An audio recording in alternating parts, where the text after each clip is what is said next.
You wake up, check your phone. Something feels off. The news? A complete meltdown. Markets frozen. Banks locked down. Your money? Gone. Vanished like it never existed.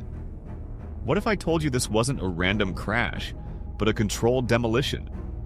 A perfectly timed detonation designed by those who sit above governments, beyond borders, people you've never seen, never voted for, but who holds the power to decide whether you eat tomorrow. Everything you've been told about money, about security, about power, it's been a beautifully crafted illusion. And today, that illusion shatters. The clock has started. In 24 hours, the world as you know it will be unrecognizable. We like to believe that economies rise and fall naturally. Market forces, supply and demand, the choices of millions shaping our financial future. But what if I told you that's just a comforting bedtime story? What if behind every crash, every sudden surge, and every so-called unforeseen economic disaster, was there a carefully placed hand guiding it all? The 2008 financial crisis? Billions lost overnight, but not by everyone. While families were forced from their homes, a handful of men made fortunes betting on the collapse. That wasn't an accident, that was execution. A well-timed demolition of the system, designed to transfer wealth from the many to the few. And now they're at it again. Only this time, they're aiming higher. This isn't about a single market, a single currency, or even a single nation. The next collapse, the one already set in motion, won't just shift money, it will shift power itself. This is not a conspiracy theory, it's a playbook.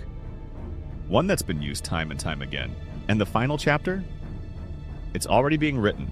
The question is, will you see it before it's too late? Imagine waking up to a world where every digital transaction has ceased. ATMs unresponsive, online banking portals inaccessible, and the stock market frozen. This isn't the plot of a dystopian novel. It's a scenario that experts warn is increasingly plausible. Cyber threats to the financial system are growing, with attacks on financial firms accounting for nearly 1/5 of all incidents. Banks in particular find themselves in the crosshairs of sophisticated cyber criminals. These aren't mere acts of digital vandalism. The financial sector, handling vast amounts of sensitive data and transactions, has become a prime target for those seeking to disrupt economic stability or siphon off colossal sums. Beyond the digital realm, the chessboard of global politics is fraught with calculated moves. Geopolitical conflicts, such as trade wars and territorial disputes, disrupt traditional business dynamics, influencing market stability and shaking investor confidence. Consider the Arctic, a region once deemed desolate, now a focal point of international rivalry. Nations are bolstering their military presence, eyeing untapped resources and strategic dominance.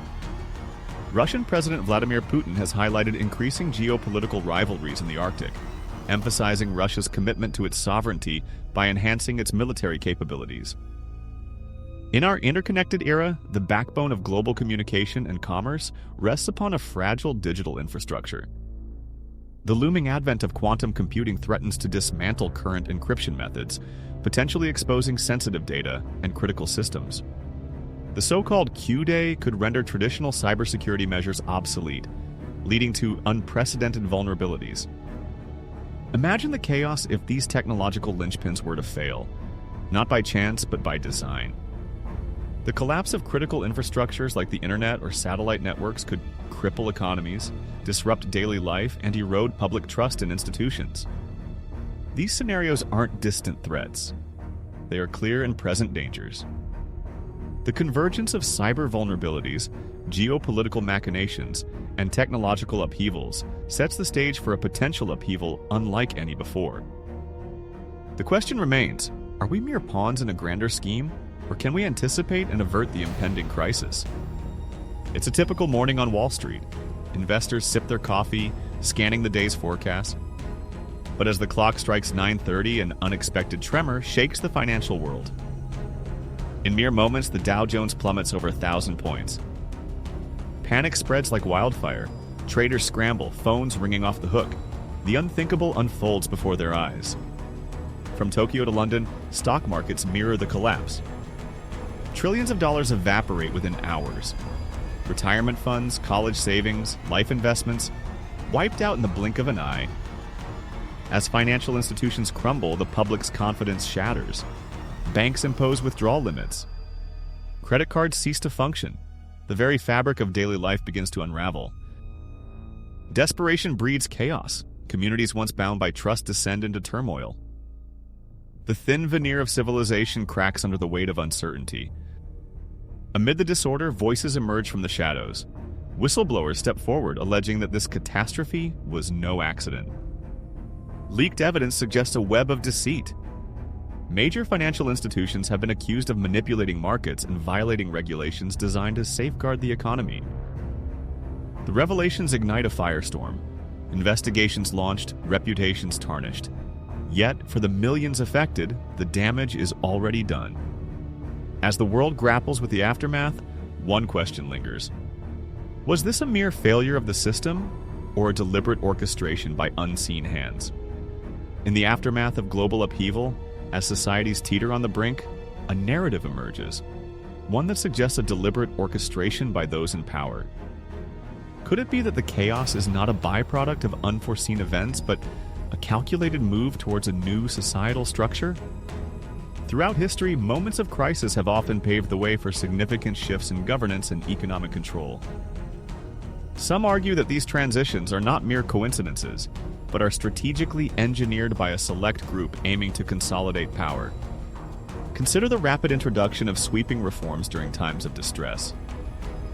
While presented as necessary measures for stability, they often centralize authority, reducing individual freedoms under the guise of security and order.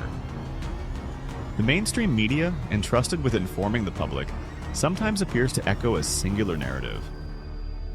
Dissenting voices and alternative perspectives are marginalized, leading some to question the objectivity and independence of these institutions.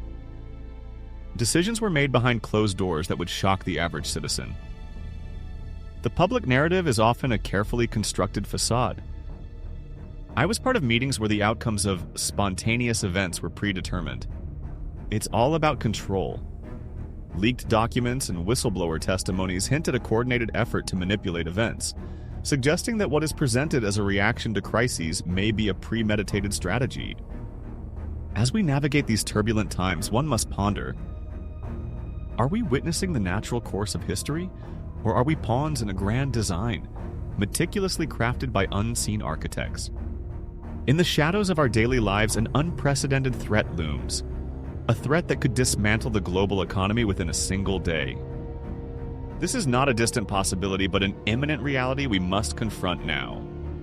Imagine waking up to find your savings inaccessible, essential goods vanished from store shelves, and societal order unraveling. This is the stark future we face if we remain passive. The countdown has begun. The question is, will we act before it's too late? It's time to pull back the curtain on the forces steering us toward this precipice. But awareness alone isn't enough. We must unite, prepare, and challenge the narratives fed to us. Start by scrutinizing your financial priorities. Build an emergency fund, reduce debts, and consider diversifying your investments. These steps can fortify your resilience against economic shocks. Enhance your self-sufficiency. Learn skills that are valuable irrespective of economic conditions. Engage with your community to establish support networks. Reevaluate your spending habits. Differentiate between needs and wants. A disciplined approach to personal finance can mitigate the impact of broader economic downturns. This is your call to action. Do you accept the narratives presented to you without question, or do you seek the underlying truths? Share your thoughts in the comments. Engage in the discourse. Subscribe to stay informed as we delve deeper into these pressing issues. The time for complacency has passed.